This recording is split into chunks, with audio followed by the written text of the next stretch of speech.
Hello students, फिर से आज आप सभी देखने वाले छात्र छात्राओं का ऑनलाइन एजुकेशन की कक्षा में स्वागत है।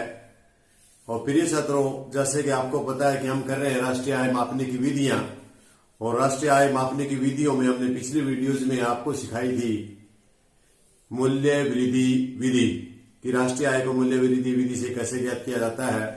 और आज हम आपको सिखाएंगे अगली से विधि, क्योंकि आपको पता है कि शुरू में मैंने आपको बताया था राष्ट्रीय आय मापने की 3 विधियां हैं। नंबर 1 मूल्य वृद्धि विधि, नंबर 2 आय विधि, और तीसरी थी आपकी कुल व्यय विधि। तो हम पूरी अर्थव्यवस्था की जब राष्ट्रीय आय मापते हैं तो राष्ट्रीय आय मापने के लिए पहली जो मूल्य वृद्धि विधि थी उसके बारे में हमने पिछली 2-3 वीडियोज में आपके साथ बातें की, एग्जाम्पल सिखाए। और आज हमारी बारी है राष्ट्रीय आय मापने की विधि सीखने की। प्रिय छात्रों, वैसे तीनों विधियों में सबसे जो कठिन है वो थोड़ी सी राष्ट्रीय आय मापने की जो विधि है वो आय विधि है, लेकिन ये इतनी ज्यादा कठिन भी नहीं है, घबराने की जरूरत नहीं है। यदि आप ध्यान से करेंगे तो मैं आज प्रयास करूंगा आप लोगों को आसान तरीके से सिखाने का, और आप सीखने का प्रयास करें, मेहनत करेंगे तो अवश्य ही सीख पाएंगे। तो चलते हैं आज के टॉपिक पर। आज का टॉपिक हमारा राष्ट्रीय आय मापने की विधियों के दौरान आय विधि या भुगतान कारक। इसको मैंने भुगतान कारक क्यों लिखा है? जो आय विधि है इसको भुगतान कारक इसलिए क्या कहता है, जितनी भी भुगतान करते हैं हम, जो भी हमारी गणना करते हैं राष्ट्रीय आय के उत्पादन में जो गणना करते हैं, उस गणना करते समय हम जिसको भुगतान किया जाता है उसको। सबसे पहले हम इसकी परिभाषा पर चलते हैं। परिभाषा यह वह विधि है जिसमें राष्ट्रीय आय की गणना राष्ट्रीय उत्पाद के साधन, कौन कौन से उत्पाद के साधन है हम कई बार इन पर चर्चा कर चुके हैं। कोई उत्पादन होता है उसके लिए हमें सबसे पहले भूमि चाहिए, भूमि के लिए फिर हमें उसके लिए काम करने के लिए श्रम चाहिए, मजदूर चाहिए, कर्मचारी चाहिए। उसके बाद भूमि पर हमें कुछ उद्यम स्थापित करने के लिए, फर्म या उद्योग लगाने के लिए पूंजी चाहिए, और उन सब को संचालन ऑपरेट करने के लिए हमें उद्यम चाहिए, उसको करने वाला चाहिए। इन सभी कारकों को मिलाकर के इनकी सेवाओं के बदले में जो दिया जाता है, जैसे भूमि के लिए हम क्या देंगे, लगान देंगे, और श्रम के लिए मजदूरी, और पूंजी के लिए ब्याज, और उद्यम के लिए लाभ। यानी जो भी फैक्टर हैं, उद्यम के कारक हैं जो, उनके लिए जो भुगतान किया जाता है उसको, उनकी सेवाओं के लिए जो भुगतान किया जाए, चाहे वो लगान के रूप में हो, चाहे मजदूरी के रूप में हो, चाहे ब्याज के रूप में हो, चाहे लाभ के रूप में हो, जो भुगतान किया जाता है उसको यदि हम जोड़ लें तो आय विधि कहलाएगी। आय विधि क्यों कहलाएगी? क्योंकि जो ये भूमि से इसको लगान के रूप में आय प्राप्त होती है, और श्रम से मजदूरी के रूप में आय प्राप्त होती है, पूंजी से ब्याज के रूप में आय प्राप्त होती है, और उद्यम से लाभ के रूप में प्राप्त होती है। इनसे प्राप्त होने वाली जो सारी लगान के रूप में, मजदूरी के रूप में, ब्याज के रूप में और लाभ के रूप में जो आय प्राप्त होती है, उस आय को जो यदि हम जोड़ लें पूरी की पूरी अर्थव्यवस्था की, तो उस अर्थव्यवस्था में उसकी राष्ट्रीय आय निकल आएगी। तो इसमें कैसे करेंगे हम, चलते हैं इसके ऊपर। तो आपको इसके बारे में पता लग गया कि 4 फैक्टर कौन कौन से हैं। ये 4 फैक्टर हैं। इन 4 फैक्टरों के बदले में ये हमें 4 चीजें मिलती हैं। 4 चीजों में सबसे पहले हम करेंगे कर्मचारियों का पारिश्रमिक। कर्मचारियों की आय भी कह देते हैं, कर्मचारियों का पारिश्रमिक कह देते हैं। इसको हम कर्मचारियों का पारिश्रमिक के नाम से या कर्मचारियों की आय के नाम से आपको मिलेगा। ये हमारी 3-4 आगे भागों में बटी होती है। नंबर 1 इनको नगद के रूप में भी मजदूरी दी जाती है, कैश के रूप में मजदूरी हो सकती है, वेतन के रूप में हो सकता है कर्मचारियों को, नगद के रूप में कर्मचारी की आय हो सकती है, वेतन के रूप में हो सकती है। और इसके बाद अन्य किस्म के रूप में आए, इसको बोनस के रूप में कह सकते हैं, BO बोनस के रूप में। बोनस के रूप में जैसे कोई गिफ्ट दे दिया, दिवाली के त्योहार पर दे दिया, किसी और त्योहार पर किसी कर्मचारी को दे दिया गया, कोई इनाम दे दिया गया, अच्छे काम करने के लिए दिया गया, किसी भी प्रकार का अन्य मजदूरी, नगद मजदूरी के अलावा उसे अन्य प्रकार से कोई प्रॉफिट हो जाता है, कोई इसी प्रकार की आय होती है, उस आय को हम अन्य किस्म के रूप में आय से प्राप्त आय में शामिल कर लेते हैं। नंबर 1 में हमारा ये हो गया इसमें, नंबर 2 हमारा ये अन्य किस्म हो गया, नंबर 3 हमारा सामाजिक सुरक्षा का अंशदान।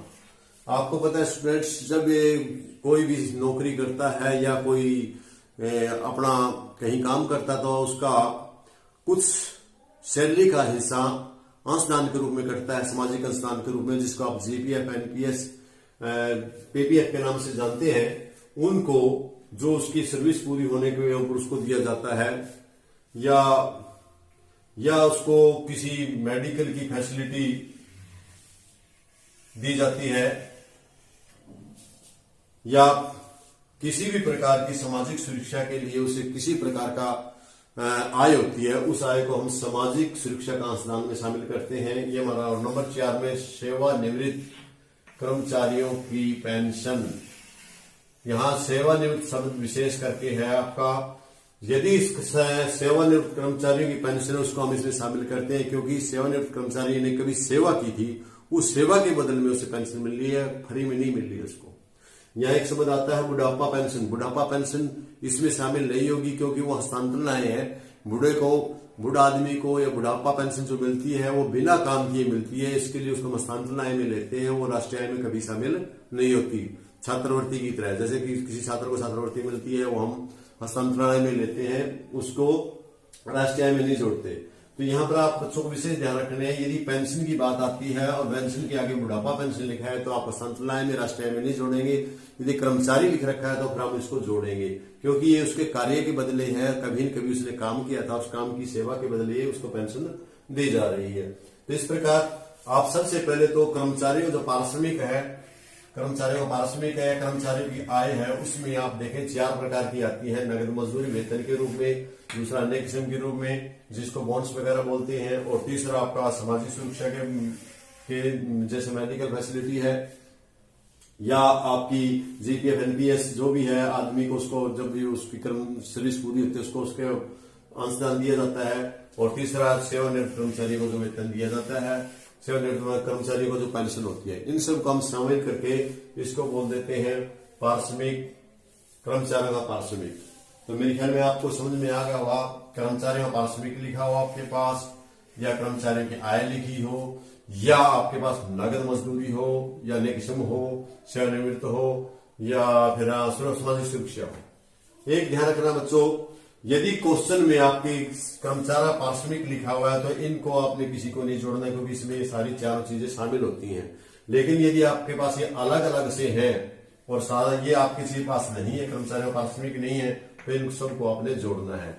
और ध्यान रहे, यदि इनमें से कोई भी एक आध चीज नहीं है तो उसको आपने शून्य मान लेना है। हो सकता है आपके पास 2 चीज हो, नगद वेतन वे हो और आपके पास सामाजिक सुरक्षा अंशदान हो, सेवानिवृत्त कर्मचारी पेंशन या अन्य किस्म के रूप में, ये आपके क्वेश्चन में ना हो तो आपने चिंता नहीं करनी, इनको आपने शून्य मान लेना, इन दोनों को जोड़ देना है।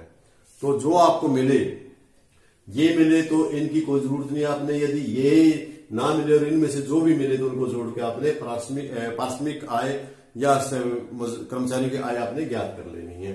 ये 1 नंबर पे था आपका। इसके बाद हम चलते हैं 2 नंबर पे। 2 नंबर पे प्रचालन अधिशेष। अभी मैंने यहां बात की थी, जो 1 नंबर थी ये सिर्फ हमारी मजदूरी के रूप में थी। जो मजदूरी चाहे वो वेतन के रूप में था, चाहे वो कर्मचारी पेंशन के रूप में था, किसी भी प्रकार था, तो ये मजदूरी का हमारा पारिश्रमिक में आ जाता है, कर्मचारी की आय में आ जाता है। इसके अलावा हमारे 3 फैक्टर और बच गए, उनके बदले में जो मिलता है, जैसे भूमि के बदले में लगान मिला था, और पूंजी के बदले ब्याज मिला था, और उद्यम के बदले लाभ मिला था, ये चीजें मिलती हैं, उनको हम प्रचालन अधिशेष में लेते हैं, या ऑपरेटिंग सिस्टम ऑपरेटिंग में होते हैं, क्योंकि ये सारे मिलकर के इस सिस्टम को, उद्यम को चलाते हैं।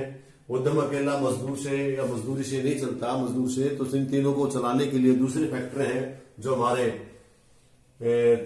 पूंजी है, उद्यम है, भूमि है, उनको भी उनके बदले में जो मिलता है उसको हम प्रचालन अधिशेष में शामिल करते हैं। इसमें नंबर 1 तो हमारी क्या है, संपत्ति उद्यमशीलता से प्राप्त आय बोलते हैं इसको।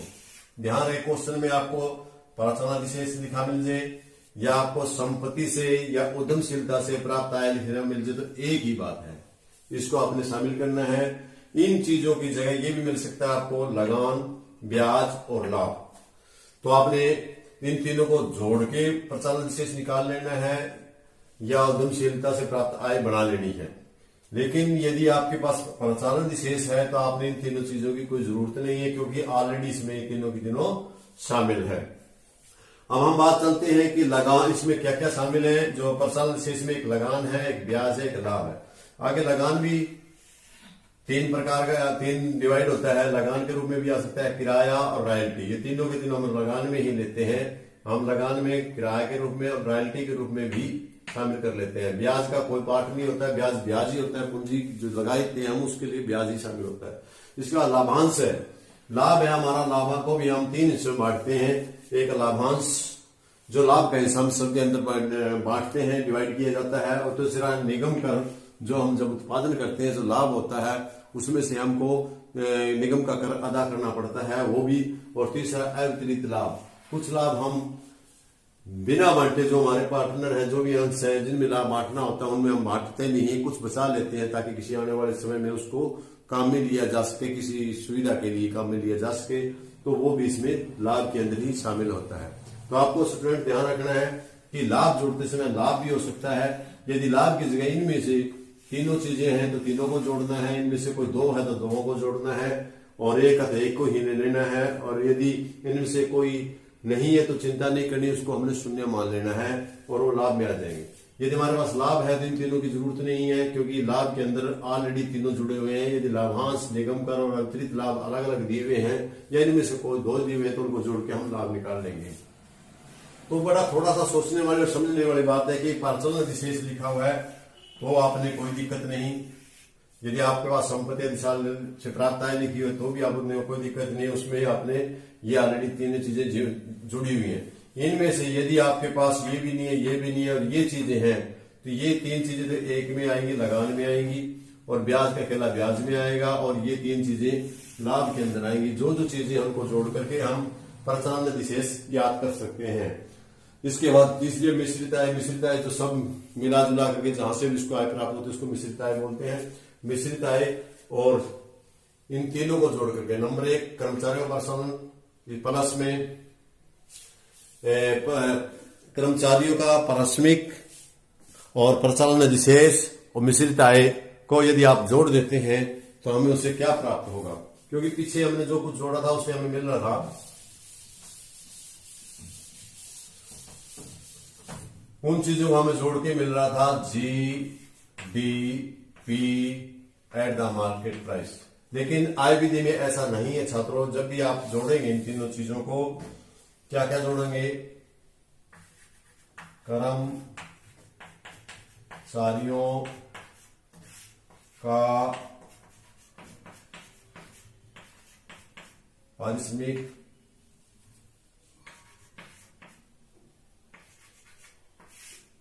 प्लस परिचालन अधिशेष, चाहे ये है चाहे इनके पार्ट्स है, प्लस मिश्रित आय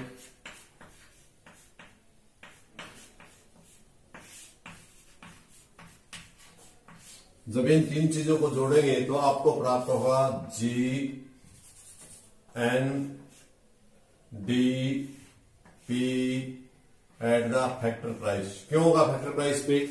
फैक्टर प्राइस पे इसलिए क्योंकि हमने उनके फैक्टरों के लिए भुगतान किया, जो हमारे फैक्टर थे उनकी फैक्टरों की सेवाओं के बदले भुगतान किया। मैंने आपको अपनी भाषा में बताया था कि फैक्टरों के भुगतान, यहां लिखा भी है आपको भुगतान कारक। क्यों लिखा भुगतान कारक? क्योंकि उनको भुगतान किया गया है, फैक्टरों को भुगतान किया गया है। तो फैक्टरों को भुगतान किया गया, फैक्टर कारक पे ही उनकी आय जुड़ी मिलेगी आपको। तब इन तीनों को जोड़ोगे, इन तीनों को जोड़ोगे तो आपको फैक्टर आय ही मिलेगी। और हमें ज्ञात क्या करना है? राष्ट्रीय आय। तो राष्ट्रीय आय करेंगे तो आपका राष्ट्रीय आय कितनी है? N